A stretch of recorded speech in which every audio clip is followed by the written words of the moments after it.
दुल्हन ने शादी के बाद किया मना। एक दर्द भरी कहानी। शादी के बाद विदाई का समय था। नेहा अपनी माँ से मिलने के बाद अपने पिता से लिपटकर रो रही थी और वहाँ मौजूद सभी लोगों की भी आंखों में आंसू थे। उस समय नेहा ने घूंघट निकाला हुआ था और अब उसका विदा होकर ससुराल जाने का समय हो गया था।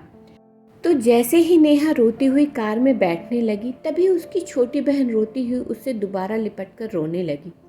तभी गाड़ी के पास खड़े नेहा के पति अविनाश से उसका दोस्त दिनेश कहता है, अरे यार अविनाश, यहाँ से घर पहुँचते ही सबसे पहले होटल अमृत बाग पहुँचकर एक बढ़िया सा खाना खाएंगे, क्योंकि यहाँ तेरे ससुराल में तो एकदम घटिया खाना था। ऐसा खाना तो हमारे यहाँ कुत्तों को भी नहीं खिलाते। तभी साथ ही खड़े अविनाश के छोटे भाई ने भी कहा, हाँ यार, यहाँ का खाना तो एकदम बकवास था और रसमलाई में तो रस ही नहीं था। ये कहते हुए तीनों जोर जोर से हंस ही रहे थे।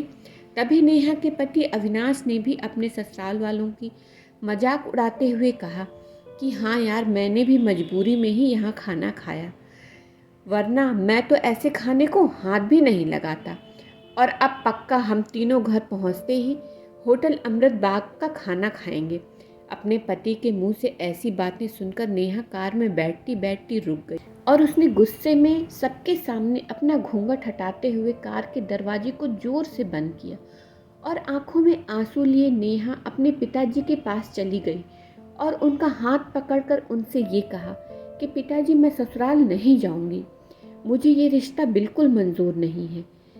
ये बात नेहा ने इतनी जोर से कहा कि सब लोग उसकी बात सुनकर हक्के बक्के रह गए। सब लोग नेहा के नज़दीक आ गए और नेहा के ससुराल वालों पर तो जैसे पहाड़ ही टूट पड़ा हो। वजह क्या थी, ये किसी को समझ में नहीं आ रहा था। तभी नेहा के ससुर राधे श्याम जी ने आगे बढ़कर नेहा से पूछा कि नेहा बेटी, बात क्या है? तुम अचानक ही शादी होने के बाद अपनी विदाई होने के समय यूँ शादी को नामंजूर क्यों कर रही हो? तभी नेहा ने कुछ देर चुप रहने के बाद अपनी आंखों में आंसू लिए अपने ससुर जी से बोली, बाबूजी, आपको पता है, मेरे माता पिता ने अपने सभी सपनों को मारकर हम सभी बहनों को इतना पढ़ाया लिखाया और काबिल बनाया, और आप जानते हैं कि एक बाप के लिए उसकी बेटी क्या मायने रखती है। वैसे आप और आपका बेटा कभी नहीं जान सकते, क्योंकि बाबूजी, आपके घर में तो कोई बेटी है ही नहीं। और आप जानते हैं, मेरी शादी में आने वाले बारातियों के लिए खाना पीने की एक भी कमी न रह जाए, इसलिए मेरे पिताजी पिछले 3 महीनों से रात को 2 से 3 बजे तक जागकर मेरी माँ के साथ ये योजना बनाते थे कि रसोइया कौन होगा, खाने में बारातियों के लिए किस किस तरह का खाना बनवाना है और बारातियों को कहाँ बिठाना है, ताकि कहीं किसी को बुरा ना लग जाए। और शायद आप नहीं जानते कि मेरी माँ ने पिछले 1 साल से एक भी नई साड़ी नहीं खरीदी, क्योंकि मेरी शादी में पैसों की कमी ही न हो जाए। और आज मेरी शादी में मेरी माँ मेरी बड़ी बहन की साड़ी पहनकर खड़ी है। और ये तो कुछ भी नहीं, मेरे पिताजी भी 150 रुपए की शर्ट के नीचे कई छेद वाली बनियान पहनकर खड़े हैं, और ये सब सिर्फ इसलिए ताकि मेरी शादी में कोई कमी ना रह जाए। लेकिन इतनी मेहनत करने के बावजूद भी आज इस शादी में आपके बेटे को रोटियां ठंडी लगी, उसके दोस्त को पनीर बकवास लगा और मेरे देवर जी को तो रसमलाई में रस ही नहीं मिला। और तो और मेरे पति अविनाश जी तो कह रहे थे कि वो तो ऐसे खाने को हाथ भी नहीं लगाते, बस उन्होंने तो मजबूरी में ही ये खाना खा लिया। अगर सब कुछ उन्होंने मजबूरी में ही खाया है, तो इसकी क्या गारंटी कि मुझसे शादी भी ये अपनी खुशी से ही कर रहे हैं।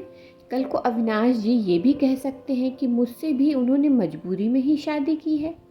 और नेहा रोते हुए अपने ससुर जी से भी कह रही थी कि जिस माता पिता ने मेरी शादी में दिन देखा न रात, बस शादी की तैयारियों में लगे रहे, उन माता पिता पर आज आपके बेटे और उनके दोस्त यूँ ज़ोर ज़ोर से हंस रहे हैं और उनकी इतनी बेइज्जती कर रहे हैं। क्या आपके घर में माता पिता की इतनी ही इज्जत होती है? तभी नेहा के ससुर ने कहा कि बेटी, इतनी छोटी सी बात पर तुम इतना नाराज़ हो गई। तो नेहा ने अपने ससुर की बात को काटते हुए कहा कि बाबूजी, ये छोटी सी बात नहीं है। अगर शादी के बाद मैं भी आपकी इज्जत ना करूं तो? आपको कैसा लगेगा? ये सुनते ही नेहा के ससुर ने शर्म के मारे आंखें नीची कर ली। तभी नेहा ने कहा, लेकिन बाबूजी, आप चिंता न करिए, हमारे अंदर हमारे अच्छे माता पिता के संस्कार हैं। किसी की बेइज्जती करना, ये सब हमारे माता पिता ने हमें नहीं सिखाया है।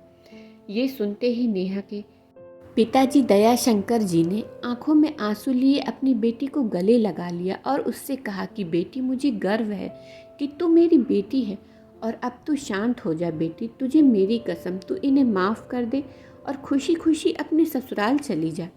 तभी नेहा का पति अविनाश भी नेहा के पिताजी और नेहा से हाथ जोड़कर माफ़ी मांगता है और ये कहता है कि बापूजी, मुझे माफ़ कर दो, सारी गलती मेरी ही है, लेकिन आज आपकी बेटी ने मुझे एक पिता की इज्जत करना सिखा दिया और आज के बाद मैं हर किसी के माता पिता की हमेशा इज्जत करूँगा।